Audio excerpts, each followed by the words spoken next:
अस्सलाम वालेकुम व्यूवर्स, आप देख रहे हैं चैनल ब्लैक रोज़। व्यूवर्स, इस चैनल के तवज्जुद से हम आपको बताएंगे कि किस तरह भारतीय खुफिया एजेंसियों ने साबक भारतीय वज़ीर आज़म मिसेस इंदिरा गांधी के साम्राज्य या इक़्तिदार को दवाम बख्शने के लिए 1984 में भारतीय पंजाब के सिखों के खून की होली खेली। व्यूवर्स, अगर आपने अभी तक हमारे चैनल को सब्सक्राइब नहीं किया तो चैनल ब्लैक रोज़ को सब्सक्राइब कीजिए और बेल आइकन को प्रेस कीजिए ताकि हमारी लेटेस्ट वीडियोस आप तक पहुंच सकें। तो चलिए फ्रेंड्स, शुरू करते हैं हमारी आज की एपिसोड ऑपरेशन ब्लू स्टार। आनंद की मॉन्ट्रियल के बब्बरों से खासी गाड़ी छिनती थी, लेकिन वो ना तो कभी अमृतधारी सिख रहा और ना ही उसने कभी बब्बर खालसा की मेंबरशिप कबूल की थी।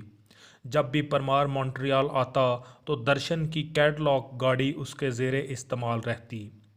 दर्शन परमार को एक गुरमुख सिख तस्लीम करता था और यही दोनों की दोस्ती की बुनियाद थी।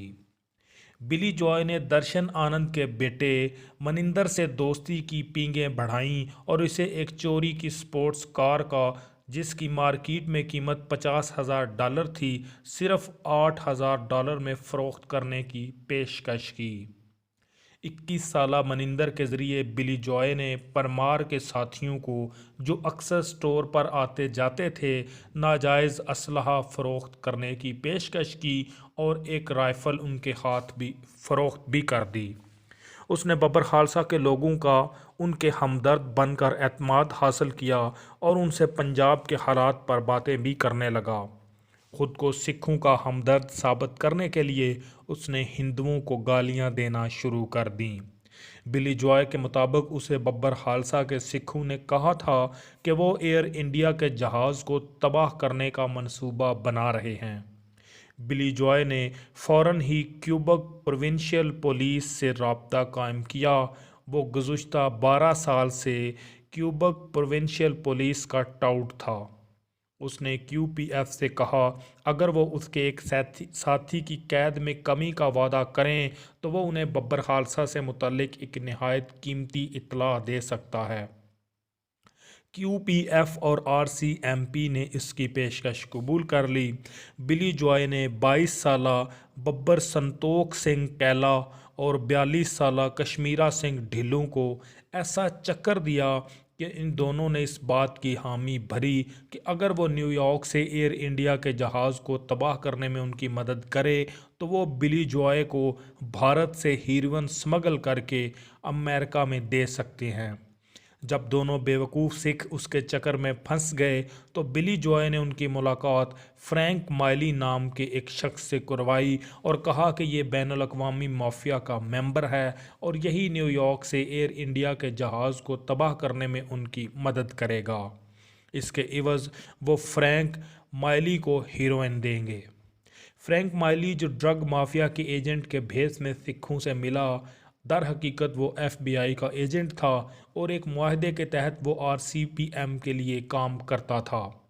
उसने दोनों सिखों से मुलाकात के दौरान होने वाली सारी गुफ्तगू को रिकॉर्ड कर लिया, क्योंकि फ़्लाइट 182 के मामले में कोई ठोस सबूत न होने की बिना पर कनेडियन सिक्योरिटी को पहले ही इस मामले में सुबकी उठाना पड़ी थी।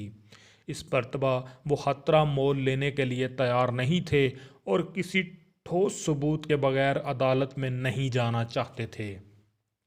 दोनों बेवकूफ़ सिखों को अदालत ने उम्र कैद की सज़ा सुना दी और 7 साल कैद काटने के बाद वो पे रोल पर रिहा हो गए।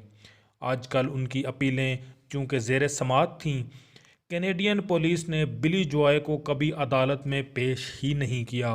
अदालत उनको बिली जॉय की पेशी का पाबंद नहीं कर सकती थी।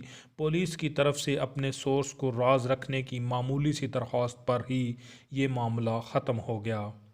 जब मुल्ज़मान के वकील का इसरार बढ़ा तो आरसीपीएम की तरफ से ये उज़र पेश कर दिया गया कि बिली जॉय फ़रार हो चुका है। हालांकि आरसीपीएम ने उसके साथ होने वाले 2 तरफ़ा मुआहदे के तहत उसके दोस्त की 10 साला कैद को 10 माह में तब्दील करवा दिया। मनिंदर सिंह और मकामी बब्बर खालसा के लीडर चौहत्तर सिंह सैनी और गुरचरण सिंह पर भी इन्हीं इल्ज़ामात के तहत मुकदमा चलाया गया। एक माह तक तीनों को कैदोबंद की सौबतें बर्दाश्त करना पड़ीं।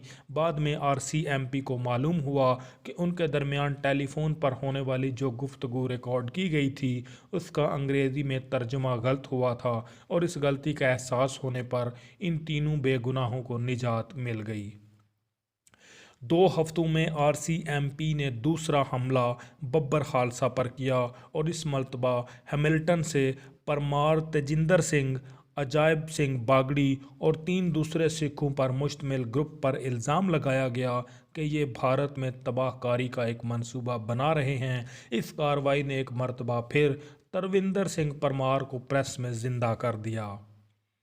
आरसीएमपी ने इन लोगों पर इल्ज़ाम लगाया कि वो भारत में रेलवे लाइन, पुल, ऑयल डिपो, एयरपोर्ट, सरकारी अमारात और भारतीय लोकसभा के अंदर तबाहकारी का मंसूबा बना रहे थे।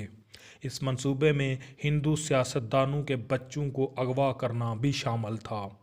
ये इल्ज़ामात आरसीएमपी ने अपनी सैकड़ों घंटों की बब्बर खालसा के मेंबरान की आपस में गुफ्तगू की टेलीफोनिक रिकॉर्डिंग से और उनकी निजी महफिलों से बरकी आलात के ज़रिए रिकॉर्डिंग के ज़रिए अखज़ करदा मालूमात की बुनियाद पर शाया किए थे, और उन्हें तकवीत तेजिंदर सिंह, सरमुख सिंह और दिलजीत सिंह नामी बब्बर खालसा के 3 मेंबरान के दौराए लंदन से मिली थी। आरसीपीएम का ये मौक़िफ़ था कि उन लोगों का दौरा लंदन तख़रीबकारी के इसी सिलसिले की एक कड़ी थी, लेकिन ब्रिटिश अथॉरिटीज़ ने बरवक्त आगाही पर उन्हें लंदन में दाखिला देने से इनकार कर दिया और उन्हें बादल नखवास्ता कनाडा वापस आना पड़ा।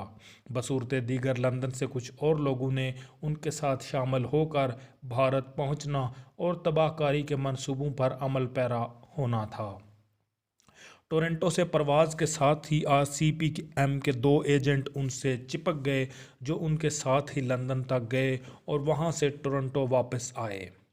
अदालत में केस पेश हुआ तो बब्बर खालसा की तरफ से कनाडा का सफ़े अव्वल का वकील डेविड गिब्सन, जो इससे पहले भी बब्बर खालसा की तरफ से मुकदमात की पैरवी कर रहा था, और दूसरा वकील माहिर टेप रिकॉर्डिंग टोरंटो का माइकल कोड पेश हुए। अदालत में आरसीएमपी की तरफ से टेप रिकॉर्डिंग की जो 105 कैसेट पर मबनी गुफ्तगू जो 400 लिखे हुए कागजात पर फैली थी, जज के सामने पेश की गई तो उसने उसे पढ़ने से इनकार कर दिया और कहा कि जुर्म से मुतल्लिका हिस्से ही अदालत में पेश किए जाएं। आरसीएमपी ने जो सबूत रिकॉर्डिंग की सूरत अदालत में पेश किए वो बब्बर खालसा के मेंबरान की आपस में गुफ्तगू पर मबनी थे, जिनमें गुफ्तगू कम और गालियाँ ज़्यादा थीं। इस रिकॉर्डिंग में उनकी तरफ से भारत की मुख्तलिफ तनसीबात को तबाह करने और हिंदुओं को तहस नहस करने की ख्वाहिशात मौजूद थीं। बब्बर खालसा के वकीलों ने इस्तगासा की धज्जियाँ बखेर कर रख दीं और एक एक करके तमाम मुल्ज़मान को बेगुनाह साबित करते चले गए। सबसे आखिर में 16 अप्रैल 1987 को परमार और तेजिंदर सिंह भी 10 माह जेल में रहने के बाद रिहा हो गए। हैमिल्टन कोर्ट हाउस के बाहर जब डेविड गिब्सन से अखबार नवीसों ने दरियाफ्त किया कि अभी मज़ीद अदालती कार्रवाई होगी, तो फातेमंदाना मुस्कुराहट अपने होंठों पर बखेरते हुए गिब्सन ने कहा, नहीं, बदकिस्मती से सरकार ने यह केस वापस ले लिया है, वरना हम तो बहुत कुछ करने के लिए तैयार थे। इस वाक़े के चंद माह बाद ही परमार की आहिनी गिरफ्त बब्बर खालसा पर कमज़ोर पड़ने लगी। तेजिंदर सिंह और सर्जन सिंह गिल ने मिलकर बब्बर खालसा का एक अलग ग्रुप बब्बर खालसा पेंथिक के नाम से खड़ा कर दिया। आरसीएमपी के लिए बिल्ली के बागों छींका टूटा। उन्हें और तो कुछ ना सूझी, उन्होंने बब्बर खालसा की इस तोड़ फोड़ को खासी तकवीत पहुंचाई। उनकी हर मुमकिन कोशिश यही थी कि तलविंदर सिंह परमार के साथी उसको छोड़ दें। ये शख्स आरसीएमपी के लिए एक मुस्तकिल दर्द सर बन चुका था। आरसीएमपी ने परमार के खुसूसी पैरोकारों से अलग अलग मुलाकातें की और उन्हें ये बावर करवाया कि परमार एक जैली दहशतगर्द है जो उनके लिए कनाडा और कैनेडियन गवर्नमेंट के लिए सिवाय मसाइल पैदा करने के और कुछ नहीं कर रहा। आरसीएमपी वाले परमार को खतरा जानकर उसकी ताकत तोड़ने में मसरूफ़ थे। उन्होंने सीएसआईएस की इस राय को कोई अहमियत न दी कि परमार की हैसियत भारतीय हुकूमत के एजेंट से ज़्यादा और कुछ नहीं। दूसरी तरफ परमार ने अपने पैरोकारों से इनफरादी मुलाकातों का सिलसिला शुरू किया और उन्हें बताया कि भारतीय हुकूमत ने आरसीएमपी के ज़रिए उसे तबाह करने का मंसूबा तैयार किया है। उसने कहा, सिक्खों को मुझसे बरगश्ता करने के लिए भारतीय हुकूमत की हिदायत पर आरसीएमपी ने मुझे यहाँ भारतीय एजेंट मशहूर करना शुरू कर दिया है। इसी दौरान बब्बर खालसा की 5 रुकनी